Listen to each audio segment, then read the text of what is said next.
এরকমই মুচমুচে কুড়মুড়ে একটা লিকুইড ডো চিলা বা পরোটা সাথে সম্পূর্ণ নিরামিষ দুধ বাদামি পনিরের রেসিপি আজ শেয়ার করব। সকালের তাড়াহুড়োতে মাত্র ২০-২৫ মিনিটেই এটা তৈরি করে নেওয়া যায়, আর খেতে অসাধারণ সুস্বাদু হয়। বাচ্চা থেকে বড় সকলেরই ভীষণ পছন্দ হবে, কথা দিচ্ছি। চলুন তাহলে আর দেরি না করে রেসিপিটা আবার দেখে নেওয়া যাক। তো কিচেনে এসে সবার প্রথমে যে কাজটা করছি সেটা হলো একটু চিনেবাদাম ড্রাই রোস্ট করে নিচ্ছি বা শুকনো কড়াইতে ভেজে নিচ্ছি। আজকে যে পনিরের প্রিপারেশনটা বানাবো সেটার জন্য চিনেবাদামটা কিন্তু অন্যতম প্রধান একটা উপকরণ। তো চিনেবাদামটাকে প্রথমে ৫-৬ মিনিটের জন্য মিডিয়াম ফ্লেমে রেখে এভাবে শুকনো কড়াইতে ভেজে নিতে হবে। তো চিনেবাদামটা ভাজা হয়ে গেলে এটা আমি নামিয়ে রেখেছি, আর এরপর পনিরটা ছোট ছোট টুকরো করে কেটে নিচ্ছি। আমি এখানে ২০০ গ্রাম পনির ইউজ করেছি।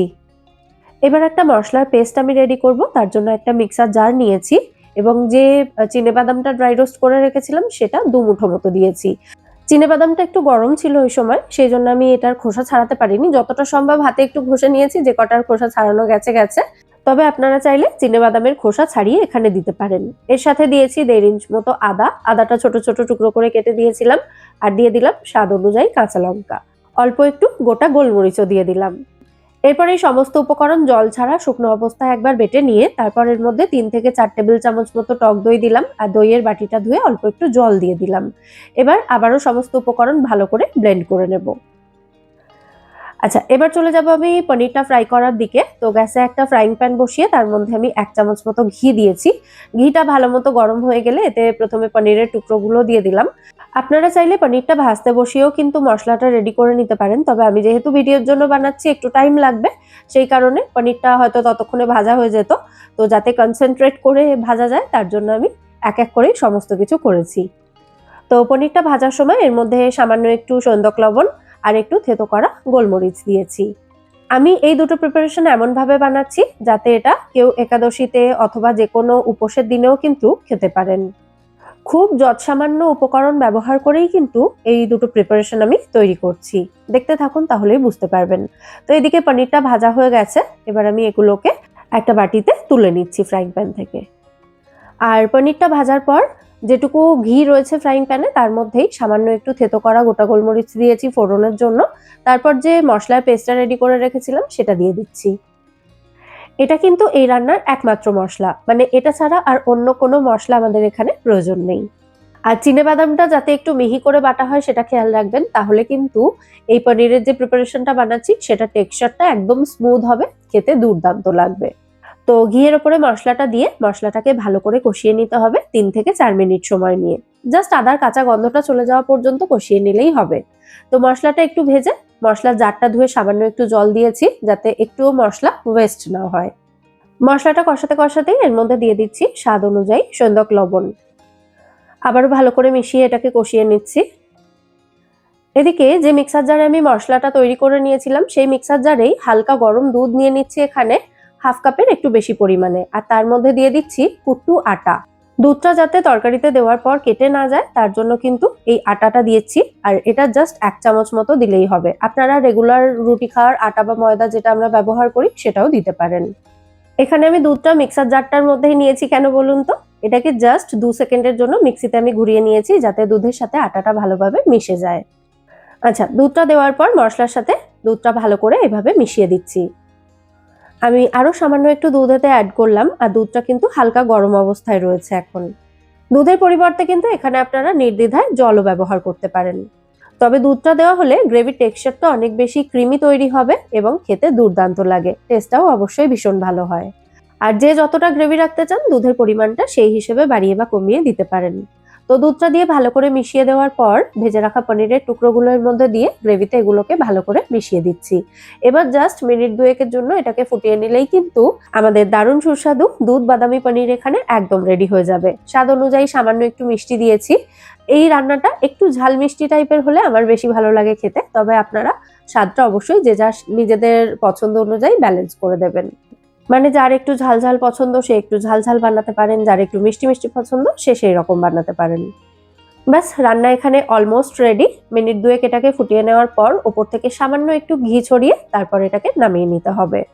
তো ঘিটা দিয়ে আবারও একবার ভালো করে মিশিয়ে দিয়ে তারপর গ্যাসের ফ্লেমটা আমি অফ করে দেব।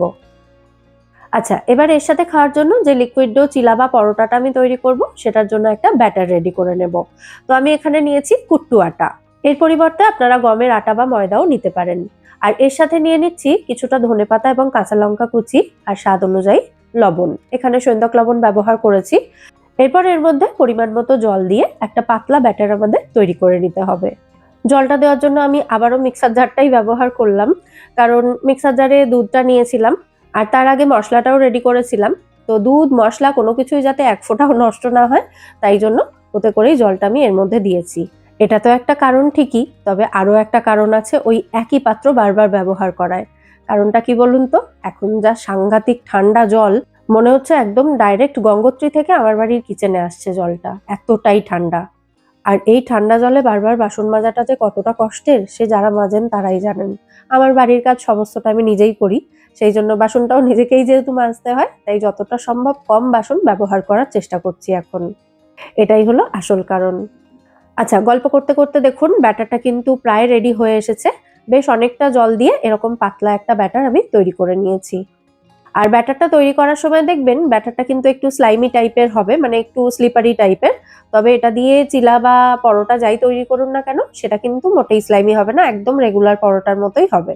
মানে চিলা যেরকম হয় সেরকমই হবে। আর এই কুট্টুয়াটা কিন্তু আপনারা খুব সহজে অনলাইনে পেয়ে যাবেন, অথবা যে বড় গ্রসারি স্টোরগুলো হয় সেগুলোতেও পেয়ে যাবেন।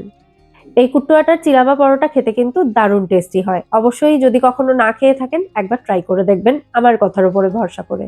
তো একটা ফ্রাইং প্যান গরম করে তার মধ্যে সামান্য ২-১ ফোঁটা মতো ঘি অ্যাড করে তার উপরে ব্যাটারটা দিয়ে ব্যাটারটাকে আমি একটু ছড়িয়ে নিয়েছি। ব্যাটারটা প্রথমে একটু মোটাই ছিল, সেই জন্য খুব বেশি ছড়ানো যায়নি।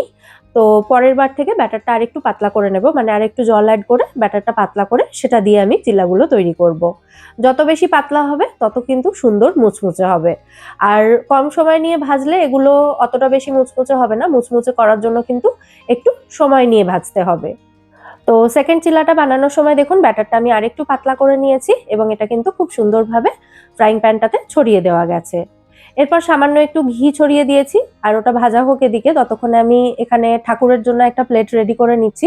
যেহেতু ওই যে পনিরের যে ফ্রাইং প্যানটা রয়েছে, মানে যে ফ্রাইং প্যানে পনিরটা তৈরি করলাম, ওটা আজকে প্রথমবার ব্যবহার করছি।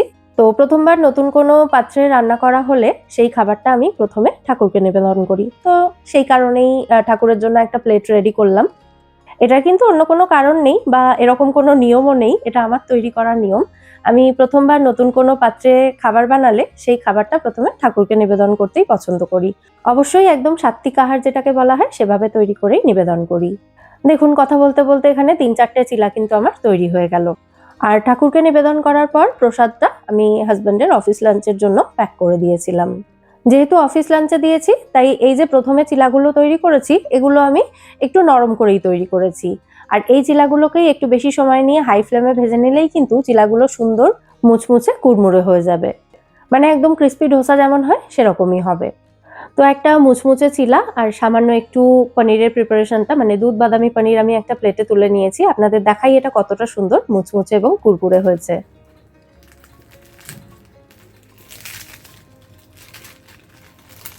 আওয়াজ শুনেই আশা করি বুঝতে পারছেন কতটা ক্রিস্পি হয়েছে এটা।